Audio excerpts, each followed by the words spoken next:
તો આ તરફ વડોદરાના સાવલીમાં પણ ગ્રામ પંચાયતની ચૂંટણીને લઈ મતદાન પ્રક્રિયા હાથ ધરવામાં આવી છે। જે મતદારો છે તે ઉત્સાહભેર મતદાન કરી રહ્યા છે। ત્યારે વડોદરાના સાવલીમાં પણ તાલુકામાં શાંતિપૂર્વક જે મતદાન પ્રક્રિયા છે તે હાલ ચાલી રહી છે। તમામ લોકો ઉત્સાહભેર મતદાન કરી રહ્યા છે। ત્યારે મોટી સંખ્યામાં લોકો છે તે મતદાન કરવા માટે મતદાન મથકો પર પહોંચી રહ્યા છે। ત્યારે ચુસ્ત પોલીસ બંદોબસ્ત વચ્ચે આજે મતદાનની પ્રક્રિયા છે તે હાથ ધરવામાં આવી છે। લોકો પોતાના મતાધિકારનો જે ઉપયોગ કરી રહ્યા છે। ત્યારે બપોરે 1:30 વાગ્યા સુધીમાં 20.17% જેટલું મતદાન નોંધાયું છે।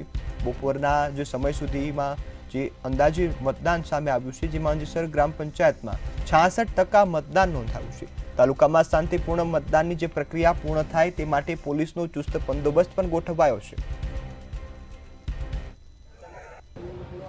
આજે 2.5 વર્ષ બાદ સ્થાનિક સ્વરાજની સરપંચની ચૂંટણી આવી રહી છે। લોકો ઉત્સાહભેર મતદાન કરી રહ્યા છે। લાંબી કતારોમાં ઉભા રહીને પણ મતદાન કરી રહ્યા છે। આજે સાવલી તાલુકામાં સૌથી પ્રથમ મતદાન 66% જે અંજેસર ગામમાં થઈ રહ્યું છે અને સમગ્ર ગ્રામજનોને મારી અપીલ છે કે શાંતિથી બધા મતદાન કરો અને લોકશાહીનો સર્વનો અનુભવ બનાવો।